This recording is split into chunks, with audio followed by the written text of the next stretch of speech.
अस्सलाम वालेकुम नाज़रीन, बोलता तेलंगाना में आपका खैर मकदम है। मैं हूँ आपका मेज़बान और दोस्त मोहम्मद तमजीद। एक ऐसे नौजवान क़ायद जिसके दिल में आवाम से जुड़े रहने का जज्बा और उनकी परेशानी से जुड़े रहने की जस्तजू। पहली बार 2016 में शेखपेट से कॉरपोरेटर और फिर दूसरी बार 2020 में और अब इस बार ऑल इंडिया मजलिस इत्तेहादुल मुस्लिमीन ने पहली बार इनको जुबली हिल्स कॉन्स्टिट्यूंसी से एमएलए का उम्मीदवार बनाया है। तो आइए बात करते हैं जनाब राशिद फराज से। अस्सलाम वालेकुम। वालेकुम सलाम रहमतुल्लाहि व बरकातहू। सबसे पहले जनाब राशिद फराज साहब, आपकी मजलिस इत्तेहादुल मुस्लिमीन से वाबस्ती कब से है, बता सकते हैं आप? मेरी 15 से 16 साल हो रहा है। 15-16 साल पहले से मैं बैरिस्टर असदुद्दीन ओवैसी साहब और हबीब मिल्लत जनाब अकबरुद्दीन ओवैसी साहब से अटैच हूँ और मैं जमात का एज ए वर्कर काम किया। उसके बाद मैंने इब्तदाई सदर भी था, मैं अभी भी मौजूद हूँ सदर भी। फिर 2016 में सदर मोहतरम कारपोरेटर का मौका दिया। शेखपेट की आवाम दुआओं से मेहनत कर कर मजलिस इत्तेहादुल मुस्लिमीन को यहाँ से कामयाबी दिए। फिर 2020 में अल्हम्दुलिल्लाह अच्छी मेजॉरिटी से मजलिस इत्तेहादुल मुस्लिमीन यहाँ से कामयाब हुई। जमात ने आपकी खिदमत को देखते हुए पहली बार जुबली हिल्स कॉन्स्टिट्यूंसी से एमएलए का उम्मीदवार बनाया है। इस पर आपका क्या कहना है? देखिए 2014 में भी मजलिस कॉन्टेस्ट करी थी यहाँ से। अब अल्हम्दुलिल्लाह शेखपेट की जुबली हिल्स की आवाम की दुआओं का नतीजा है जो मुझ जैसे एक कारपोरेटर को, नौजवान को, सदर मोहतरम बैरिस्टर असदुद्दीन ओवैसी साहब और हबीब मिल्लत जनाब अकबरुद्दीन ओवैसी साहब जुबली हिल्स की आवाम का खिदमत करने का मौका दिया। मैं हसन साहब और अकबर साहब का तहे दिल से शुक्रिया अदा करता हूँ। आपको क्या लगता है यहाँ से मुकाबला कैसा होने वाला है और आपको कितनी उम्मीद है? देखिए मुकाबला मेरी कोई पार्टी से नहीं है, मेरा मुकाबला डेवलपमेंट वर्क से है और मैं बार बार आवाम को भी यही बता रहा हूँ, मेरा मुकाबला डेवलपमेंट वर्क से है। मेरा मुकाबला रोडिज़म को ख़त्म करना है, मेरा मुकाबला नौजवानों को एम्प्लॉयमेंट मिलना चाहिए, बस इससे मेरा मुकाबला है। और इंशाअल्लाह ताला जुबली हिल्स की आवाम पे मुझे भरोसा है, वो मजलिस इत्तेहादुल मुस्लिमीन को कामयाब करेगी। सुना है आपने कोविड के दौरान इस ख़तरनाक वबा में आवाम के बीच में रहकर काफ़ी खिदमत की, जबकि उस दौरान ज़िंदगी और मौत का सवाल था। इस एक्सपीरियंस के बारे में आपका क्या कहना है? देखिए शुरू में सब में पहले जो इंतकाल हुआ कोविड से पूरे हैदराबाद में, वो फर्स्ट मेरे डिवीज़न में ही हुआ। ताहिर उस्मानी साहब बोल के बेचारे अटैच थे मेरे से, सब में पहले इंतकाल उनका ही हुआ।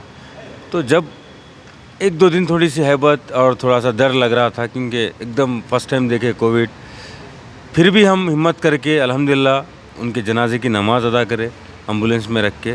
फिर सदर मोहतरम बैरिस्टर असदुद्दीन ओवैसी साहब से बात करके फसलान सर में उनकी तदफीन हुई।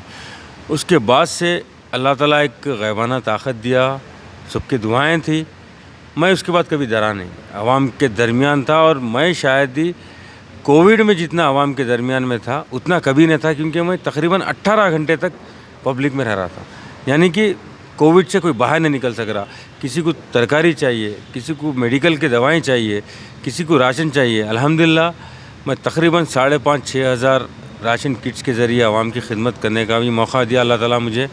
और कोविड में मैं एक मजलिस इत्तेहादुल मुस्लिमीन की प्राइवेट एक गाड़ी बनाकर, एक मशीन रखकर मस्जिद, मंदिर, जो जो इम्पोर्टेंट प्लेसेस है वहाँ पर सैनिटाइज़ भी कंटिन्यूसली हम लोग डेली कर रहे थे। 3 गाड़ी मैंने उसका भी ऑर्गेनाइज़ किया और मेरे सदर मोतमदीन हर कोई मेरे साथ थे। और अल्हम्दुलिल्लाह अल्लाह का शुक्र है, क्योंकि मरना सबको एक दिन तय है, लेकिन एक 300 से 350 तदफीन मैं और मेरे वर्कर्स साथ मिल के हम लोग कोविड के पेशेंट्स को तदफीन करें। वो टाइम ऐसा था कि अपना भाई भाई को नहीं पहचान रहा था, बाप बेटे को नहीं पहचान रहा था, बेटा बाप को नहीं पहचान रहा था। लेकिन अल्हम्दुलिल्लाह अल्लाह ताला हमसे काम लिया, एक जमात के वर्कर की हैसियत से तकरीबन 300 से 350 इंतकाल हो चुके लोगों का हमने तदफीन अमल में लाया।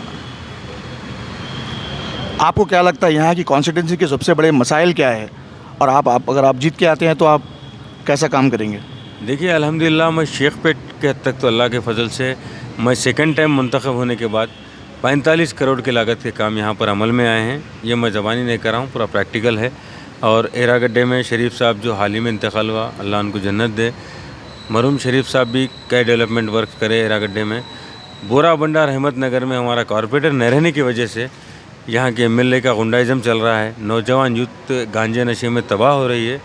इसको रोकना है और डेवलपमेंट वर्क से मैं शुरू में आपको बताया कि मेरी लड़ाई डेवलपमेंट वर्क पे है और इंशाल्लाह मैं इरागड्डे में सदर मोहतरम से बात करके इंशाल्लाह ताला अल्लाह से उम्मीद है मेरे को कामयाबी मिलेंगी मजलिस को यहाँ से जीतने के बाद 1 साल के अंदर मैं इरागड्डे में इरादा है कि मजलिस वहाँ पर एक गवर्नमेंट गर्ल्स कॉलेज बनाएंगे जूनियर और गर्ल्स डिग्री कॉलेज बनाएंगे। वहाँ पर एक क़ब्रस्तान का इशू है जो कई साल से बहुत इम्पॉर्टेंट मुद्दा बने हुआ है, उसको इंशाल्लाह ताला हल करने की कोशिश करेंगे। और इरागड्डे में 2 कम्युनिटी हॉल चाहिए, लोगों की आवाम गुजारिश कर रहे हैं, तो इंशाल्लाह ताला ये मेरा फर्स्ट मुद्दा रहेगा इंशाल्लाह ताला। आखिर में आप अपने चाहने वालों को क्या पैगाम देना चाहेंगे? देखिए, मैं आज मेरी आवाम से यही गुजारिश करता हूँ कि आप सोच समझ के वोट डालिए, क्योंकि आज आपके दरमियान में बहुत से लोग आएंगे, क्योंकि आपके दरमियान में जो पहले से मौजूद है, फिर आज भी मौजूद है, फिर कल भी रहने वाला है, क्योंकि मैं कहीं जाने वाला नहीं हूँ।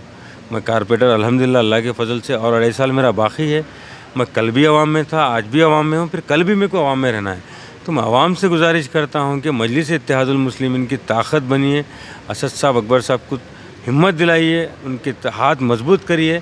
30 तारीख़ के दिन पतंग के निशान पर वोट डालकर मजलिस इत्तेहादुल मुस्लिमीन को कामयाब करिए, इसलिए कि मजलिस हमेशा आवाम के दरमियान में रहती है। यहाँ हमारे 2 कारपोरेटर्स मौजूद है और मजलिस कभी भी आवाम की तकालीफ में साथ ठहरी और हम आवाम से ये गुजारिश करते हैं क्योंकि ये हमारी पार्टी है, एक अपनी पार्टी है। यहाँ कोई तकब्बुर गुरूर नहीं है। यहाँ आप हक़ से अपना काम पूछ सकते हैं, हक़ से अपना डेवलपमेंट वर्क पूछ सकते हैं। तो इसी बुनियाद पे एक सुनहरी मौका है, अल्लाह ताला ने हम सबको एक मौका दिया, तो मजलिस को यहाँ से कामयाब कर सकते हैं।